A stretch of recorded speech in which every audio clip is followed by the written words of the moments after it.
पढ़िबा गढ़िबा ओडिशा। ମୁଁ ବୀଣା ଦିଦି।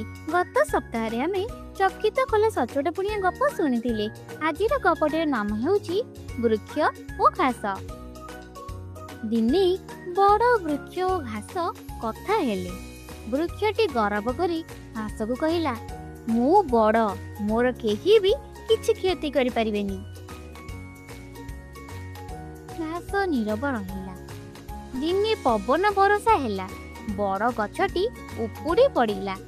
ଘାସ ସବୁ ଯେମିତି ଥିଲା ସେମିତି ହିଁ ରହିଲା।